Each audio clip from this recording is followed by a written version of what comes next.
All right, guys, we're going to read our problems of the day.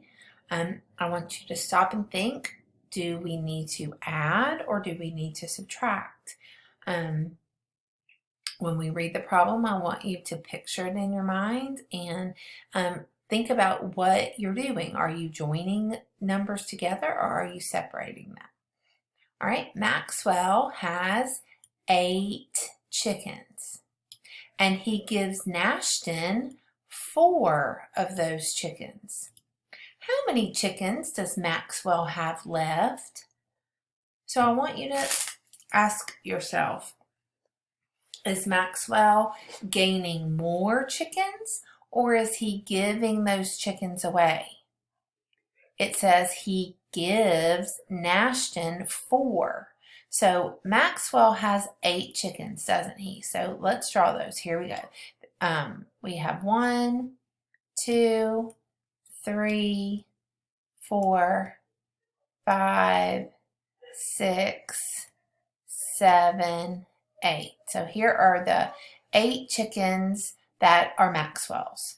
But it says he gives Nashton 4 of them. So if each of these represents Maxwell's chickens and he gives Nashton 4 of them, and we want to know how many Maxwell has left.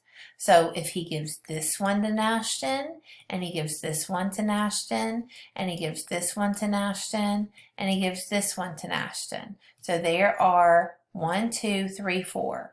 Those now all belong to Nashton. All right, I want to put a big N on those because those are all Nashton's now. So how many does Maxwell have left? He has, these are now all Maxwell's. And that's what the question is asking you. How many does Maxwell have left? So then you can count. 1, 2, 3, 4. So what did we do? Did we add or did we subtract? Because Maxwell started off with 8, and then what did he do? He separated those 4 and gave them to Nashton, right? So we know we're going to subtract because we're separating those numbers. We're taking, he took those away and gave them to Nashton. And so now how many does he have left? He has 4 chickens left. And those are how many belong to Maxwell now.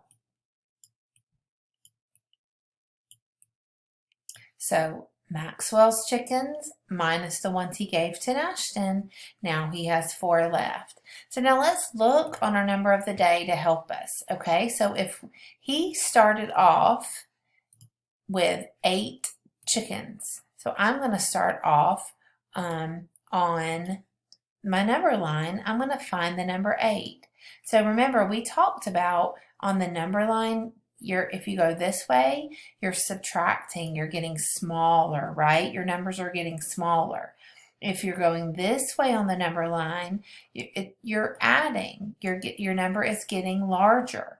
So we know that if he had 8 and then he gave some away, we know that that number is going to get smaller. So we're going to hop on our number line 4 times backwards. So 1, 2, 3, 4. And where do I stop? At 4. So I know that my problem was Maxwell had 8. He gave away 4. And now he has 4 left. And I can use my number line to look at that. I can also look at my 10 frame to help me also. So if each of these represented one of the 8 of Maxwell's, the 8 chickens, so there's 5, 6, 7, 8. So there are Maxwell's 8 chickens. But then if he gave some away to Nashton, then I would need to get rid of those, right? I would want to move those off the 10 frame because he's giving those away. So here's 1, 2, 3, 4. Those are the 4 he gave to Nashton. And now how many does he have left? He has 4. So I can use my number bond to help me because what is my whole? He had how many altogether in the beginning? He had 8, didn't he? And then he gave 4 away. So whole part. So what is my other part? My other part is 4 because we can look at it also as a number family, right? Because does 4 plus 4 equals 8? It does, doesn't it? Because if we join those together, it equals 8.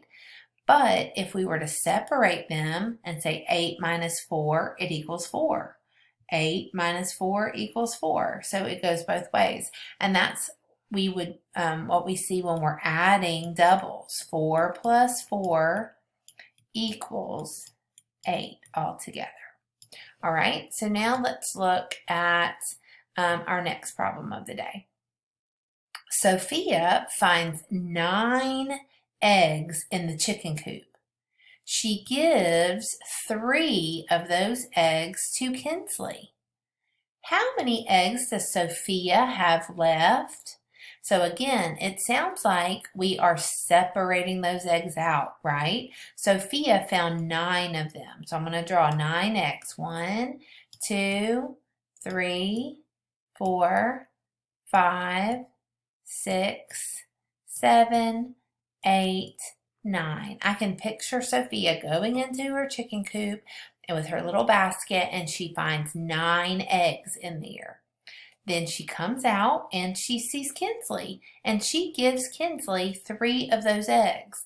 So what is she doing with those? She's separating, right? She's going to take 1, 2, 3, these 3 eggs, and now they belong to Kinsley. She gave her all 3 of those. So now how many does she have left? 1, 2, 3, 4, 5, 6. So let's look at what are we doing? Are we adding or are we subtracting here? If we're separating, we know that we are subtracting, right? Sophia had 9 eggs. She gave 3 away, so she separated those out. And then how many does she have left? She has 1, 2, 3, 4, 5, 6. She has 6 eggs left after she gives those away to Kinsley.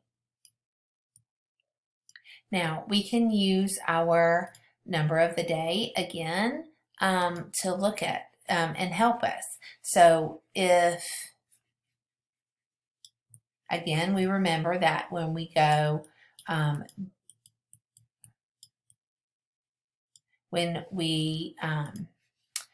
first of all, we find how many we have, how many we have all together. So we started off with 9 eggs, right? That's how many Sophia found. We know if she's going to give some away that we need to subtract. So we're going to go backwards on the number line. And how many did she give to Kinsley? She gave 3. So I'm going to hop 3 times. 1, 2, 3. And where do I stop? At 6. Because 9 minus 3 equals 6. All right, so again, we can also use our 10 frame to help us. So I could put all 9. We could pretend that these are eggs. We could think about each of these counters as all the eggs that Sophia found. And here are 9. But then she gives away 3. So I could either move those. If I had a real 10 frame in front of me with real counters, I could move those counters off, or I could just mark them off or erase them like I did last time. So 1, 2, 3. Those are the 3 she gave to Kinsley. So now how many does she have left? 1, 2, 3, 4, 5, 6. All right, so now let's look at our number bond. Our whole is what? The largest number, the whole is 9. That's how many she found all together, right? But then she gave 3 to Kinsley. Then how many did she have left? 6. So our number family, you could use that as addition also, couldn't you? Because 3 plus 6 equals 9. I could also look at it as 6 plus 3 equals 9. Also, if I were to do it the other way and I started with 9 and I took away 6, so instead of just taking away those 3, if I took 6 away, 3, 4, 5, 6, then how many do I have left? 3. So you can see that sometimes we can have like, it's almost like a little fact family. And you think about the whole and the two parts, and you can mix those all up to find your whole, or if you're subtracting, so you know 9 minus 3 equals 6, 9 minus 6 equals 3, 3 plus 6 equals 9, and 6 plus 3 equals 9. So you can think of them as fact families too. All right, guys, have a great day.